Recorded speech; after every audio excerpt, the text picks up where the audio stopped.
देखिए, एक फैशन सा बना लिया लोगों ने, इको फ्रेंडली।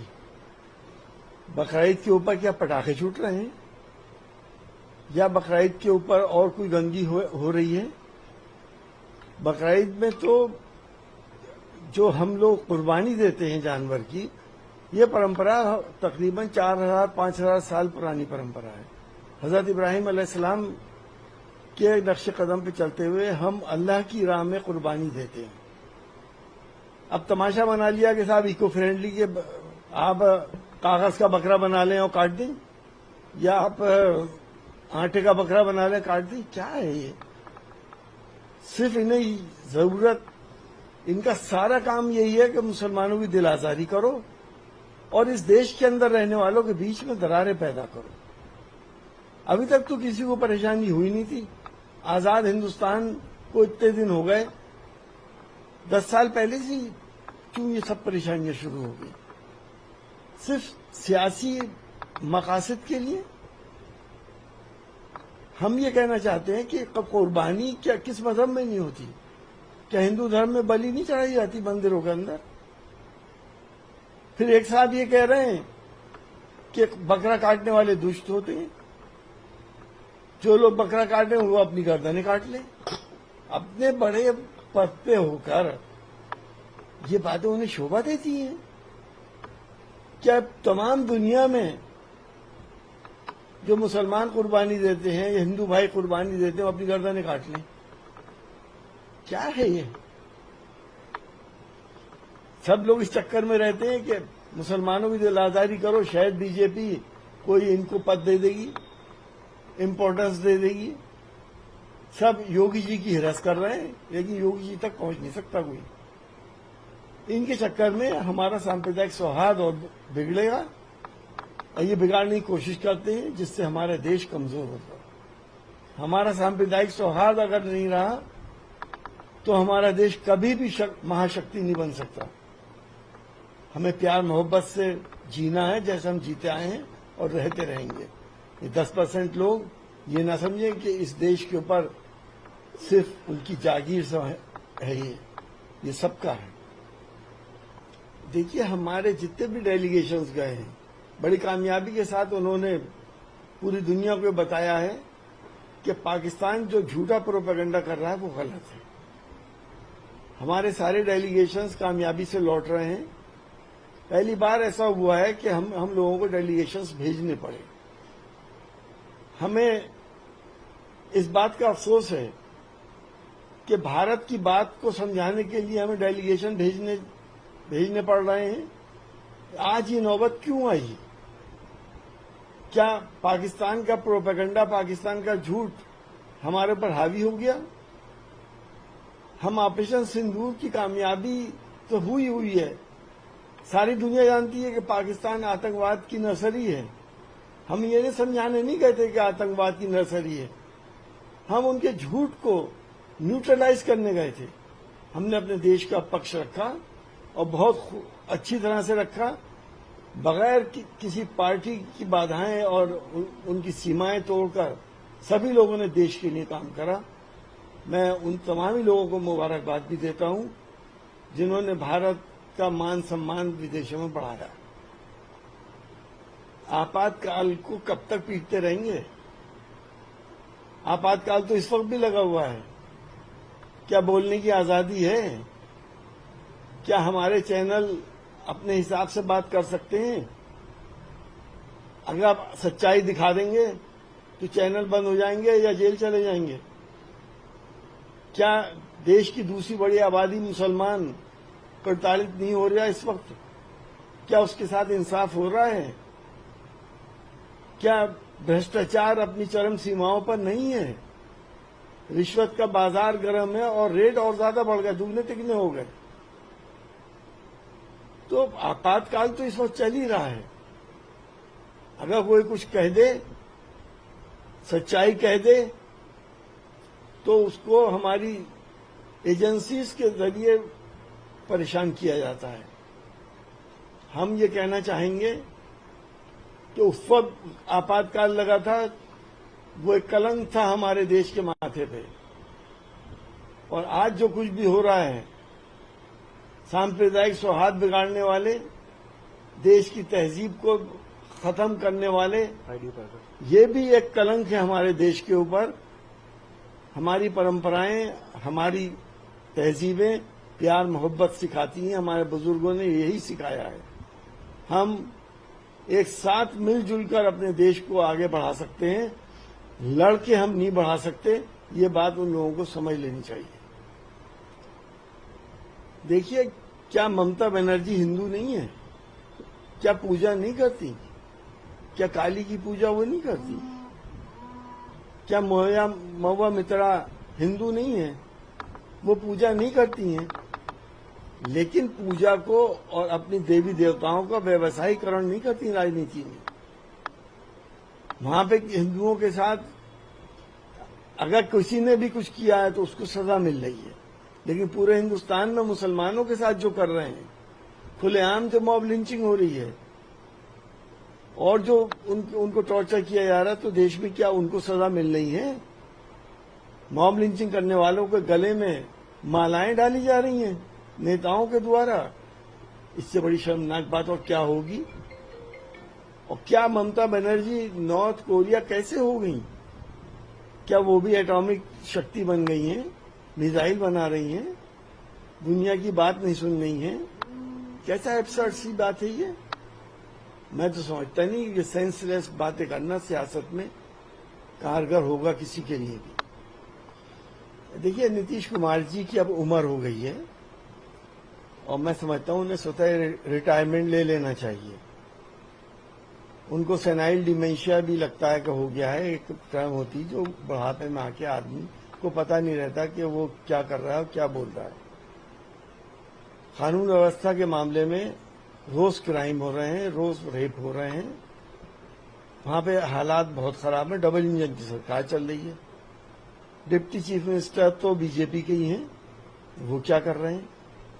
तो हम तो सही समझते हैं कि आरजेडी जो बात कह रही है बिल्कुल सही है। कानून व्यवस्था नाम की वहां पे कोई चीज नहीं है। ऐसी उम्मीद नहीं थी उनसे कि वो ऐसा बयान देंगे या उन्होंने ऐसा किया होगा। ये युद्ध की स्ट्रेटेजी तो है नहीं। आप अपने दुश्मन को पहले से ही आगाह कर रहे हैं कि हम आपके ऊपर हमला करने वाले हैं, आतंकी ठिकानों पर हमला करने वाले हैं। तो जाहिर सी बात है वो सब पाकिस्तान की सरकार की सपोर्ट से चलते हैं। जितने भी आतंकवादी ठिकाने हैं उन्होंने वहां से आतंकवादियों को रखा होगा क्या? आतंकवादी तो भाग ही गए होंगे, बिल्डिंग ही तो हमने गिरा दी। तो ये बयान उन्होंने देकर ये देश का नुकसान करा दिया और इस बयान से वो लोग अलर्ट हो गए और हमारे राफेल विमान भी गिर गए। अब वो भी नहीं बताते। वो तो chief of the air staff ने बता दिया कि गिरना इतनी बड़ी बात नहीं है, बल्कि क्यों गिरे ये देखना पड़ेगा। तो देश से छुपाते क्यों है हर बात को? जंग है, गिरते भी रहते हैं और मारते भी रहते हैं। देखिए, एक फैशन सा बना लिया लोगों ने, इको फ्रेंडली। बकरीद के ऊपर क्या पटाखे छूट रहे हैं या बकरीद के ऊपर और कोई गंदगी हो रही है? बकरीद में तो जो हम लोग कुर्बानी देते हैं जानवर की, ये परंपरा तकरीबन 4000-5000 साल पुरानी परंपरा है। हजरत इब्राहिम अलैहिस्सलाम के नक्श कदम पे चलते हुए हम अल्लाह की राह में कुर्बानी देते हैं। अब तमाशा बना लिया कि साहब इको फ्रेंडली के आप कागज का बकरा बना लें और काट दें, या आप आटे का बकरा बना लें काट दें। क्या है ये? सिर्फ इन्हें जरूरत, इनका सारा काम यही है कि मुसलमानों की दिल आजारी करो और इस देश के अंदर रहने वालों के बीच में दरारें पैदा करो। अभी तक तो किसी को परेशानी हुई नहीं थी। आजाद हिंदुस्तान को इतने दिन हो गए, 10 साल पहले से क्यों ये सब परेशानियां शुरू हो गई? सिर्फ सियासी मकासद के लिए। हम ये कहना चाहते हैं कि कुर्बानी क्या किस मजहब में नहीं होती? क्या हिंदू धर्म में बलि नहीं चढ़ाई जाती मंदिरों के अंदर? फिर एक साथ ये कह रहे हैं कि बकरा काटने वाले दुष्ट होते हैं। जो लोग बकरा काट रहे हैं वो अपनी गर्दनें काट लें। अपने बड़े पद पे होकर ये बातें उन्हें शोभा देती हैं। क्या तमाम दुनिया में जो मुसलमान कुर्बानी देते हैं या हिंदू भाई कुर्बानी देते हैं वो अपनी गर्दनें काट लें? क्या है ये? सब लोग इस चक्कर में रहते हैं कि मुसलमानों की दिल आजारी करो, शायद बीजेपी कोई इनको पद दे देगी, इम्पोर्टेंस दे देगी। सब योगी जी की हिरस कर रहे हैं, लेकिन योगी जी तक पहुंच नहीं सकता कोई। इनके चक्कर में हमारा सांप्रदायिक सौहार्द और बिगड़ेगा और ये बिगाड़ने की कोशिश करते हैं, जिससे हमारा देश कमजोर होता है। हमारा सांप्रदायिक सौहार्द अगर नहीं रहा तो हमारा देश कभी भी महाशक्ति नहीं बन सकता। हमें प्यार मोहब्बत से जीना है, जैसे हम जीते आए हैं और रहते रहेंगे। ये 10% लोग ये ना समझें कि इस देश के ऊपर सिर्फ उनकी जागीर से है, ये सबका है। देखिए, हमारे जितने भी डेलीगेशंस गए हैं, बड़ी कामयाबी के साथ उन्होंने पूरी दुनिया को बताया है कि पाकिस्तान जो झूठा प्रोपेगेंडा कर रहा है वो गलत है। हमारे सारे डेलीगेशंस कामयाबी से लौट रहे हैं। पहली बार ऐसा हुआ है कि हम लोगों को डेलीगेशंस भेजने पड़े। हमें इस बात का अफसोस है कि भारत की बात को समझाने के लिए हमें डेलीगेशन भेजने पड़ रहे हैं। आज ये नौबत क्यों आई? क्या पाकिस्तान का प्रोपेगेंडा, पाकिस्तान का झूठ हमारे ऊपर हावी हो गया? हम ऑपरेशन सिंदूर की कामयाबी तो हुई है। सारी दुनिया जानती है कि पाकिस्तान आतंकवाद की नर्सरी है। हम ये समझाने नहीं कहते कि आतंकवाद की नर्सरी है। हम उनके झूठ को न्यूट्रलाइज करने गए थे। हमने अपने देश का पक्ष रखा और बहुत अच्छी तरह से रखा, बगैर किसी पार्टी की बाधाएं और उनकी सीमाएं तोड़कर सभी लोगों ने देश के लिए काम करा। मैं उन तमाम ही लोगों को मुबारकबाद भी देता हूं जिन्होंने भारत का मान सम्मान विदेशों में बढ़ाया। आपातकाल को कब तक पीटते रहेंगे? आपातकाल तो इस वक्त भी लगा हुआ है। क्या बोलने की आजादी है? क्या हमारे चैनल अपने हिसाब से बात कर सकते हैं? अगर आप सच्चाई दिखा देंगे तो चैनल बंद हो जाएंगे या जेल चले जाएंगे। क्या देश की दूसरी बड़ी आबादी मुसलमान प्रताड़ित नहीं हो रहा इस वक्त? क्या उसके साथ इंसाफ हो रहा है? क्या भ्रष्टाचार अपनी चरम सीमाओं पर नहीं है? रिश्वत का बाजार गर्म है और रेट और ज्यादा बढ़ गए, दुगने तिगने हो गए। तो आपातकाल तो इस वक्त चल ही रहा है। अगर कोई कुछ कह दे, सच्चाई कह दे, तो उसको हमारी एजेंसीज के जरिए परेशान किया जाता है।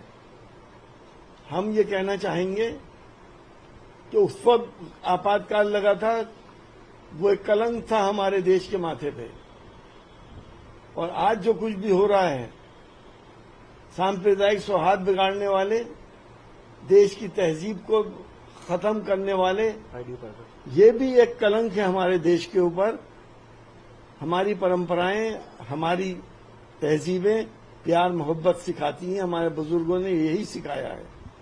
हम एक साथ मिलजुल कर अपने देश को आगे बढ़ा सकते हैं, लड़के हम नहीं बढ़ा सकते। ये बात उन लोगों को समझ लेनी चाहिए। देखिए, क्या ममता बनर्जी हिंदू नहीं है? क्या पूजा नहीं करती? क्या काली की पूजा वो नहीं करती? क्या महुआ मित्रा हिंदू नहीं है? वो पूजा नहीं करती हैं, लेकिन पूजा को और अपनी देवी देवताओं का व्यवसायीकरण नहीं करती राजनीति में। वहां पे हिंदुओं के साथ अगर किसी ने भी कुछ किया है तो उसको सजा मिल रही है, लेकिन पूरे हिंदुस्तान में मुसलमानों के साथ जो कर रहे हैं, खुलेआम जो मॉब लिंचिंग हो रही है और जो उनको टॉर्चर किया जा रहा है, तो देश में क्या उनको सजा मिल रही है? मॉब लिंचिंग करने वालों के गले में मालाएं डाली जा रही हैं नेताओं के द्वारा। इससे बड़ी शर्मनाक बात और क्या होगी? और क्या ममता बनर्जी नॉर्थ कोरिया कैसे हो गई?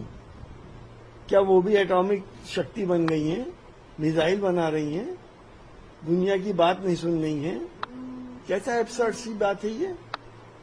मैं तो समझता नहीं ये सेंसलेस बातें करना सियासत में कारगर होगा किसी के लिए भी। देखिए, नीतीश कुमार जी की अब उम्र हो गई है और मैं समझता हूं उन्हें स्वतः रिटायरमेंट ले लेना चाहिए।